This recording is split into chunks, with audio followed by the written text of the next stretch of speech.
Llegamos a la parte importante de la aplicación práctica de todo lo que hemos visto, ya que cuando se plantea un problema de ingeniería en el cual tengamos que abordar una solución con hormigón, lo primero que tenemos que hacer es investigar la receta adecuada de acuerdo a las condiciones del problema.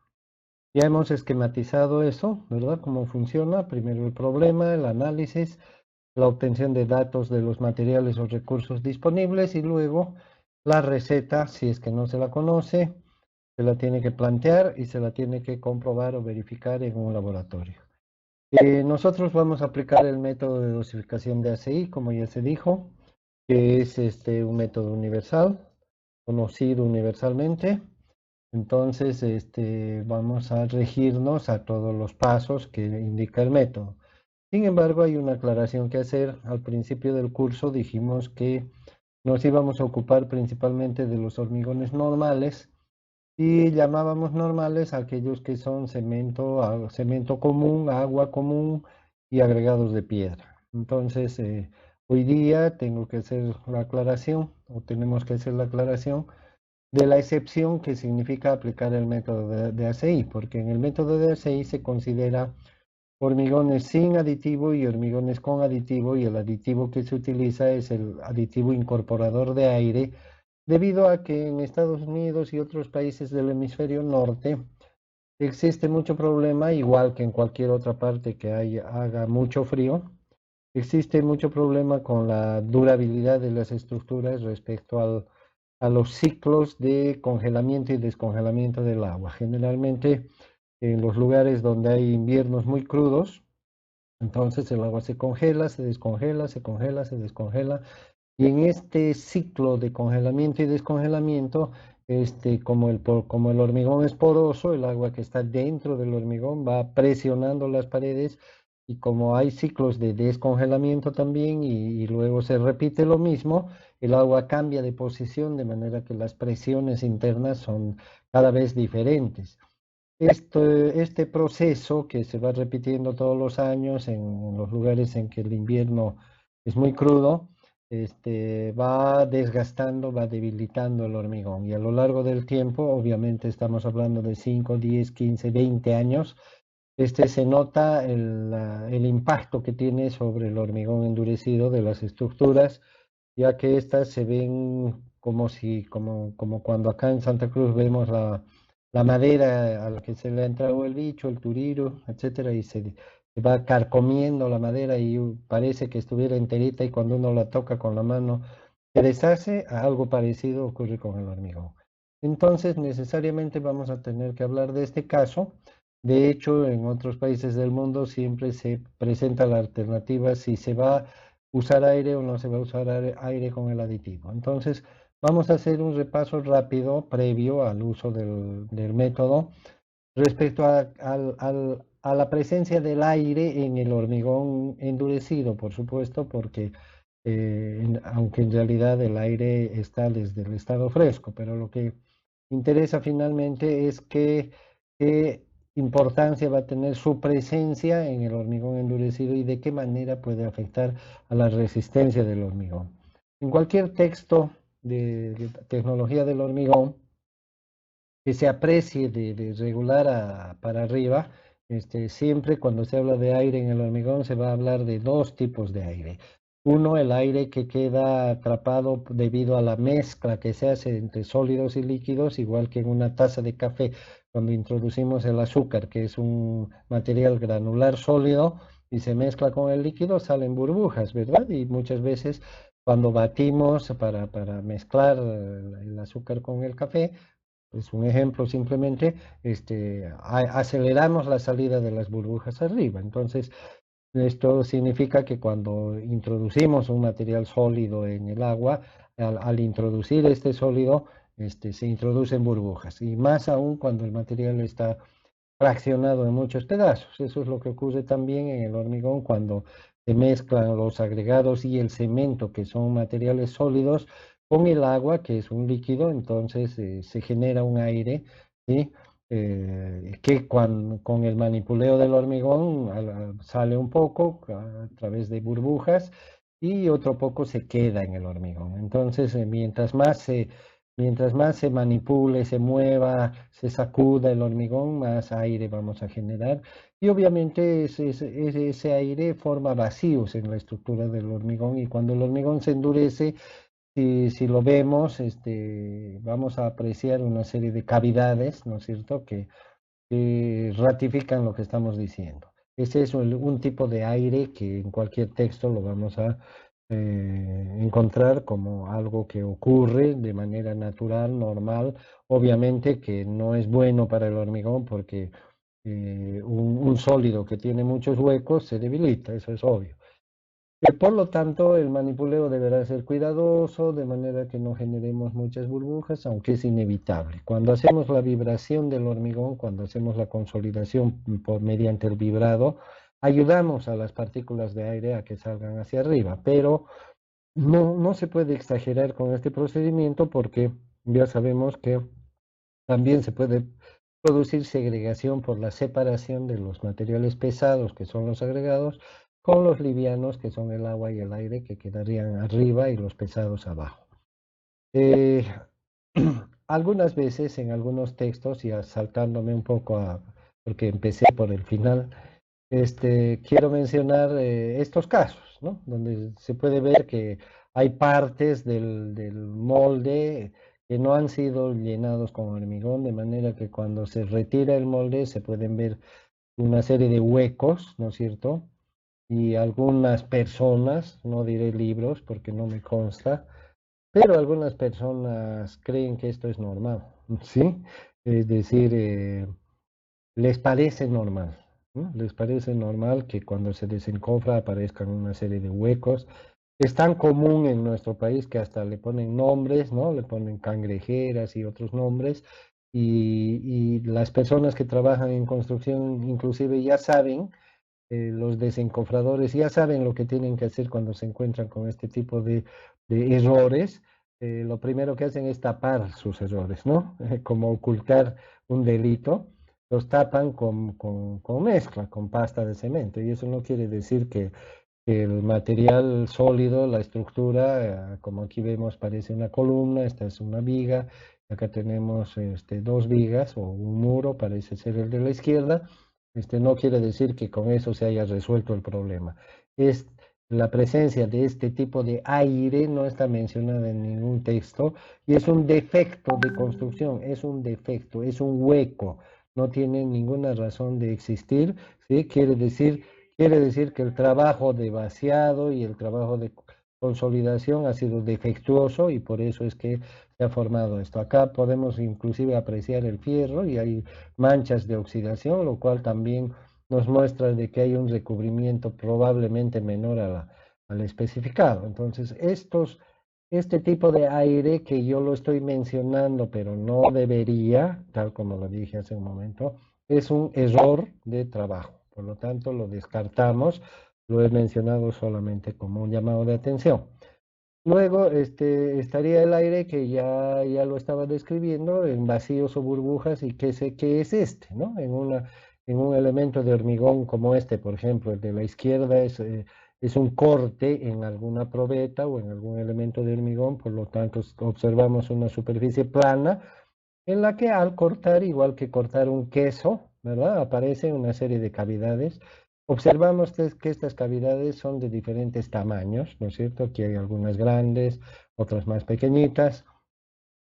Primera observación, son de diversos tamaños. Segunda observación, no tienen una forma pareja, ¿verdad? Esta es alargada en una dirección, esta en la otra. Algunas son medio circulares, bueno, la mayoría, especialmente las pequeñas. Y también podemos observar que están distribuidas de manera heterogénea. En algunas partes hay más, en otras partes no tanto. Y aquí podemos observar lo mismo, pero en un pedazo de hormigón endurecido que está partido arbitrariamente, ¿no es cierto? Donde podemos ver lo mismo, ¿no es cierto? Lo mismo que allá, solo que en este caso no se nota tanto por la irregularidad de la superficie. Aquí parecería que hubiera menos huecos, ¿no es cierto? Pero eso se debe a que es una superficie acabada, no parece ser un corte, más bien parece ser una superficie acabada es decir, planchada, digamos, nivelada o enrasada por algún método y han quedado las burbujas. No es lo mejor, porque en todos los trabajos en que se hace un acabado, que las vigas, las losas, etcétera, siempre aparecen burbujas, pero no tantas como en este ejemplo, ¿sí? Porque justamente para eso es el enrasado. Queda una especie de mortero queda en la superficie del hormigón, porque los sólidos bajan, ya hemos dicho, y con este mortero se van rellenando los huecos. Si es que fuera un trabajo de acabado y no un corte, como estoy diciendo, entonces esta fotografía nos muestra un trabajo defectuoso también en el acabado.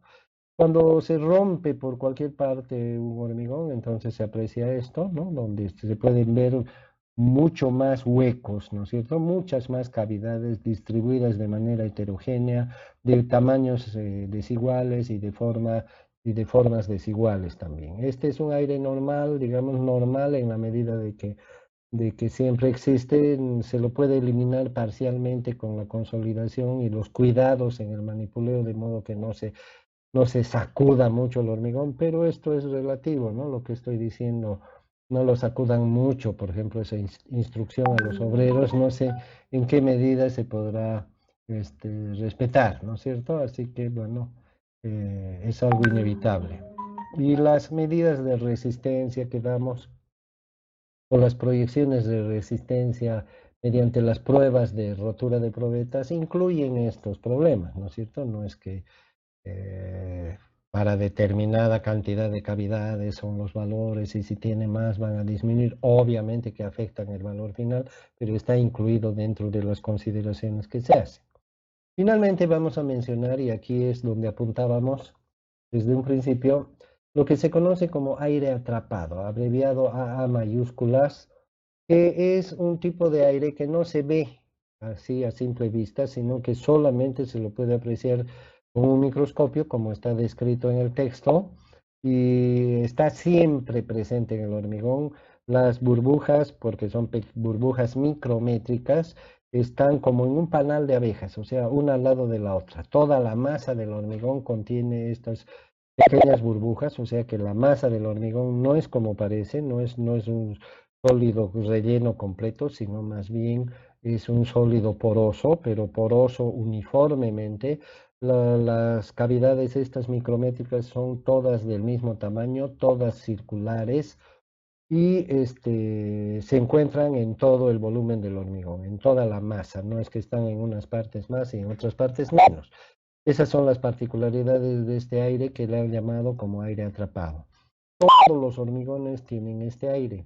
Solamente, repito, se lo aprecia a través de un microscopio, ¿sí?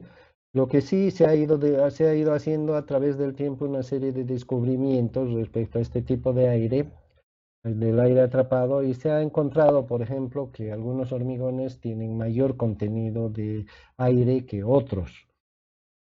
Eh, Se ha encontrado también una manera de medir el volumen de este aire, que es la sumatoria de los volúmenes de todas las cavidades micrométricas que existen en un determinado volumen de hormigón. Y se ha podido encontrar que hay hormigones que tienen mayor proporción de aire atrapado y otros que tienen menos. ¿Sí? No se ha podido determinar exactamente qué causa estas diferencias, pero lo que sí se ha podido descubrir es que aquellos hormigones que tienen mayor contenido de aire atrapado se comportan mejor ante el tiempo, es decir, son más durables.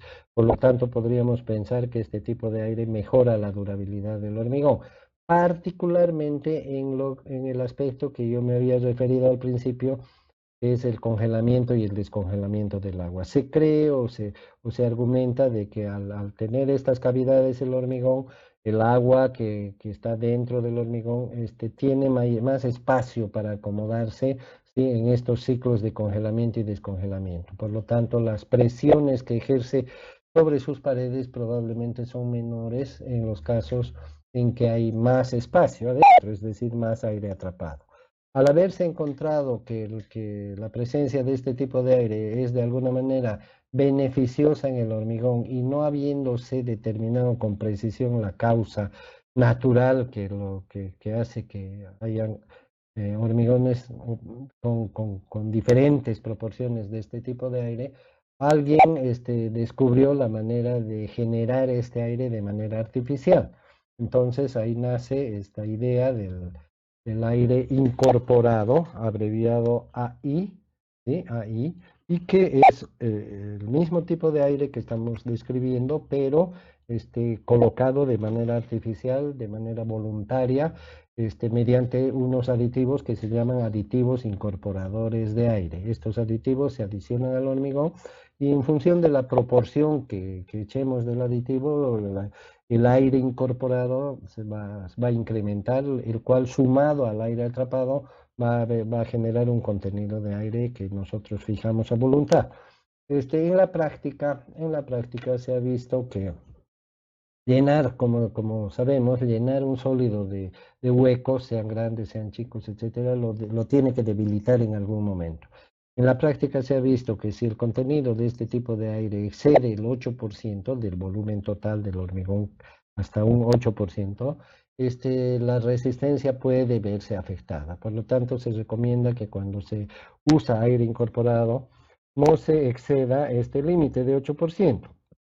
En cuanto a su uso, también se recomienda en función de las condiciones de riesgo que tenga el hormigón en relación a su durabilidad, tal como lo dijimos, principalmente relacionado con la presencia de agua y el congelamiento de la misma, o sea, temperaturas bajas, ya que estos dos elementos, el agua cuando se congela y la temperatura cuando genera congelamiento y descongelamiento, son los factores más críticos de deterioro del hormigón en estos países o en los lugares y zonas donde hay temperaturas bajas. Entonces, esa es la utilidad del hormigón y por eso del aire incorporado. En realidad, la medición del aire incorporado, como vemos aquí, no del aire incorporado, sino del contenido de aire. El contenido de aire vendría a ser la suma del aire atrapado más el aire incorporado, pero en la jerga cotidiana de los constructores muchas veces se suele decir aire incorporado al total. En realidad deberíamos decir contenido de aire. Este es un medidor típico que mide a presión, se introduce agua y se bombea y hay una nivelación de presiones y de acuerdo a eso este pequeño manómetro nos da la lectura del contenido de aire.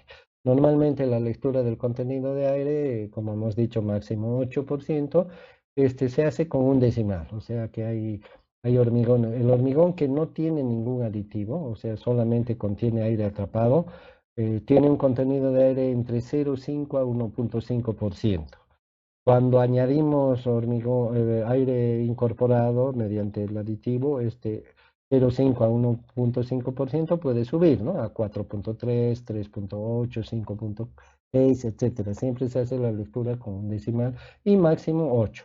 Acá tenemos una imagen interesante de dos especímenes o vigas o trozos de hormigón, donde podemos ver el de arriba, un espécimen sometido a 150 ciclos de congelamiento y descongelamiento. Y el de abajo, ¿no es cierto? El mismo hormigón, pero con aire incorporado. Entonces se puede ver claramente la diferencia de comportamiento de ambos materiales respecto al mismo problema. Con esa aclaración y con esa introducción vamos a hacer un ejemplo de dosificación, un problema sencillo. Dice, se desea conocer una receta ACI para un hormigón de una vivienda que se construirá en Santa Cruz. El tamaño máximo del agregado es 2 pulgadas, el módulo de fineza del agregado fino es 2,6 y el peso unitario compactado seco del agregado grueso 1550 kilogramos por metro cúbico. La resistencia esperada con presión en los 28 días es de 200 kilogramos por centímetro cuadrado. Ya dijimos en el anterior tema de que para usar el método ACI necesitamos mínimamente estos 4 datos: tamaño máximo del grueso, módulo de fineza del fino, peso unitario compactado seco del agregado grueso y la resistencia a la que se pretende llegar. Estos son los datos mínimos, de otro modo no vamos a poder usar las tablas. Además, la mayor información posible sobre el problema para que tomemos algunas decisiones en el camino. Por ejemplo, esta del clima es importante y la condición de exposición del hormigón respecto al agua también es importante, ¿verdad? Para decidir si vamos a usar o no vamos a usar aire incorporado. Entonces, vayamos a la solución. Para la solución entramos directamente a las tablas, empezamos de la 1 y vamos sucesivamente hasta la última. La tabla número 1 es una tabla que nos recomienda, nos sugiere cierto rango de asentamiento según la estructura que tengamos. Como acá es una vivienda, fíjense, en ninguna parte de esta lista dice vivienda, y menos en Santa Cruz, ¿verdad? Entonces, tal como se dice en el texto, hay que buscar hay que asociar el objeto que tenemos, en este caso una vivienda, a los posibles casos similares que tengamos en esta lista. Están señalados con una flecha acá todos los casos similares. Entonces, entre los 5 casos que hay, fíjense, 3 son de 2 a 8 y 2 son de 2 a 10, así que vamos a escoger de 2 a 8.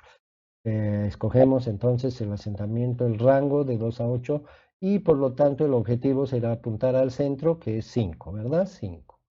Pasamos a la tabla número 2. A la tabla número 2 se entra con el rango de asentamiento que hemos elegido, en este caso 5, y el tamaño máximo. El tamaño máximo es de 2 pulgadas, 50 milímetros, por lo tanto tenemos que entrar por esta columna que está señalada con una flecha. En cuanto al asentamiento, antes de seguir adelante, vamos a ver que esta tabla, la número 2, está dividida en dos partes. La parte superior, que tiene un título que dice concreto sin aire incorporado, y la parte inferior que dice concreto con aire incorporado. Entonces, para saber cuál de las dos partes de la tabla vamos a usar, primero tenemos que decidir si vamos a usar aire incorporado o no lo vamos a hacer. Acá debajo, en la parte de abajo de la tabla, tenemos 3 condiciones de exposición del hormigón que están relacionadas con el tema de la durabilidad y que nos van a ayudar a decidir si es que usamos el aire o no, tal como se describe en el tema anterior. Entonces, exposición normal cuando no hay ni agua ni congelamiento, ni agua permanente ni congelamiento. Exposición severa cuando hay los dos factores, y la moderada cuando se duda si no es la primera o la última. ¿Correcto? Entonces, para hacerlo más sencillo, para hacerla más sencilla esta traducción que tenemos aquí debajo. En nuestro caso es una vivienda en Santa Cruz, clima cálido, vivienda, no está sumergida ni mucho menos, así que vamos a escoger la exposición normal. Para el caso de la exposición normal, como ya lo dijimos en su momento, la norma ACI nos dice si quiere use aire incorporado o si no, no. Para la exposición moderada nos dice sería bueno que lo use y para la severa es obligatorio usar. Como tenemos exposición normal, no vamos a usar aire incorporado, por lo tanto usamos la parte de arriba de la tabla. Ya tenemos definida la columna, que es esta, y vamos a ver qué fila utilizamos de los datos. El primer rango es de 3 a 5, valor medio 4, el que está al medio entre paréntesis. El segundo rango es de 8 a 10, valor medio 9, o sea que nuestras filas son entre 4 y 9 y el valor que tenemos nosotros es 5. Entonces, nuestro valor va a estar entre estos dos, más cerca del de arriba que el de abajo, ¿verdad? Podemos hacer una interpolación o una aproximación. En este caso tenemos 15 puntos de diferencia, 155 más 3, ¿no es cierto? Esa sería la forma de 158. Acá tenemos 158, la cantidad de agua por metro cúbico de hormigón. Esas cantidades de agua que figuran ahí son por metro cúbico de hormigón. Se puede expresar en kilogramos o en litros. Vamos a escoger siempre kilogramos. Entonces ya tenemos el agua elegida. Como no vamos a usar aire incorporado, entonces no usamos la parte inferior de la tabla que dice porcentaje de aire para diferentes casos. Pasamos a la tabla número 3. La tabla número 3 nos permite determinar para nuestra receta la relación agua-cemento más apropiada. Para eso tenemos el dato de la resistencia esperada y tenemos el dato del agua-cemento que estamos buscando, y para ello tenemos dos columnas, concreto sin aire y concreto con aire. Como nuestro caso es sin aire, entramos a esta columna, y como nuestra resistencia esperada es 200, tenemos la relación agua-cemento de 0,7. O sea que por lectura directa. Pasamos a la tabla número 4. La tabla número 4 tiene un título que dice máxima relación agua-cemento para concreto expuesto a condiciones severas. Nuestro hormigón no está en condiciones severas, por lo tanto omitimos la tabla número 4. Como aclaración, debo decir que aquí tenemos una muestra de que la tabla 3 nos permite determinar la relación agua-cemento y la tabla 4 también, pero la tabla 3 nos conduce o nos sugiere una relación agua-cemento para la resistencia esperada. En cambio, la tabla número 4 nos sugiere una relación agua-cemento para la condición de exposición, o sea, para el riesgo que podría afectar la durabilidad del hormigón. Fíjense que son dos aspectos diferentes. Uno, la resistencia física a las cargas externas y otro, la resistencia física también, pero a la intemperie y al paso del tiempo. Factores que en nuestro medio no se suelen considerar mucho, ¿verdad? De ahí que una obra aprueba la verificación de resistencia en la probeta, pero no aprueba la durabilidad y a los 6 meses está todo rajada. Y eso que no tenemos clima frío ni condiciones críticas. Pasamos a la tabla número 5. Les recuerdo que ya hemos escogido el agua, ya hemos escogido la relación agua-cemento. Con la tabla número 5 vamos a encontrar la proporción de agregado grueso que tiene el hormigón expresada en volumen. O sea, estos números significan un porcentaje, digamos, del volumen del hormigón. Acá tenemos el módulo de fineza, que es un dato del agregado fino, por lo cual ya tenemos la columna escogida. A la izquierda tenemos los tamaños máximos. Nuestro tamaño máximo es 2 pulgadas, 50 milímetros. Hacemos coincidir ambos valores y tenemos 0,76, que es el volumen, ¿sí?, del agregado grueso en relación a un metro cúbico de hormigón. Para poder transformar este volumen a peso, le vamos a llamar a este valor delta B, ¿sí?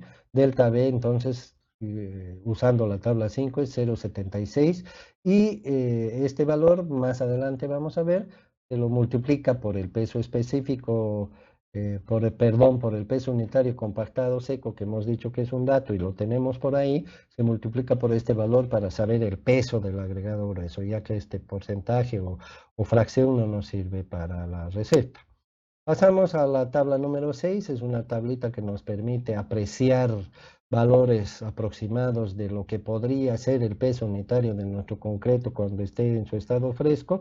Ustedes saben que el peso unitario del concreto fresco se puede hacer un ensayo, simplemente pesando un recipiente con hormigón fresco, que se lo coloca cumpliendo ciertas condiciones y restándole el peso del recipiente, con lo cual tenemos el peso del hormigón y lo dividimos entre el volumen que ocupa. Aquí tenemos entonces, entrando al concreto sin aire, que sería nuestro caso, elegimos esa columna. A la izquierda tenemos los tamaños máximos, 50 milímetros, y tenemos el peso unitario resultante que está en un cuadro. Una vez que hemos usado la tabla 5, vamos a pasar a la tabla número 6, en la cual entramos con los datos del tamaño máximo, que lo tenemos acá a la izquierda, en la columna número 1. Y en la parte de arriba elegimos la columna que es para el concreto sin aire incorporado, donde obtenemos el valor del peso unitario del hormigón fresco. Con esta información, entonces, haciendo un resumen del tratamiento de los datos, hemos encontrado el agua. Bueno, primeramente con la tabla 1 hemos fijado nuestro objetivo de asentamiento dentro de 5 centímetros, dentro de un rango de 2 a 10 centímetros, mínimo 2, máximo 10. Hemos encontrado la cantidad de agua directamente en la tabla número 2, 158 kilos. De las tablas 3 y 4 hemos definido la relación agua-cemento que vamos a usar. La tabla 4 no la hemos usado, pero sí hemos pasado a través de ella, lo cual no significa que la hayamos obviado, la hemos tomado en cuenta, pero como nuestro hormigón es sin aire, entonces hemos elegido la relación agua-cemento de la tabla 3, que es 0,70, y como conocemos también la cantidad de agua, entonces despejamos el cemento y tenemos nuestra cantidad acá, 276 kilos. En cuanto a la tabla número 5, el valor que hemos obtenido, que le hemos llamado delta B, y es igual a 0,76, lo tenemos que multiplicar por el peso unitario del agregado grueso, que es un dato de partida del problema, es uno de los datos necesarios. Y como este peso unitario está en estado seco, entonces se asume que la humedad del material resultante multiplicando 0,76 por 1550, que nos da 1178, estaría también en estado seco. Sí, este es un convencionalismo fijado por el método debido al dato, a la procedencia del dato de referencia del peso unitario. Con esto entonces tenemos los tres ingredientes, agua, cemento y agregado grueso, y nos faltaría el agregado fino. Pero en la tabla 6 hemos encontrado el supuesto peso unitario del hormigón total. Y como conocemos el peso de 3 de los 4 ingredientes, entonces si hacemos la resta del peso de 3 ingredientes al peso total del hormigón, lo que nos queda será el peso que le corresponde al agregado fino, de donde resulta estos 833 kilos, y cuya humedad también se asume seco por extensión del caso anterior, de donde tenemos finalmente la receta, ¿verdad? Donde tenemos el cemento, el agua, el agregado grueso, el agregado fino. Los agregados, como se están expresando en peso, siempre van con su humedad. Y finalmente tenemos el peso total del material, del hormigón buscado. Esta es la receta recomendada, ACI, propuesta, ¿verdad? Se supone que cumple con todos los objetivos, pero faltaría comprobarlo.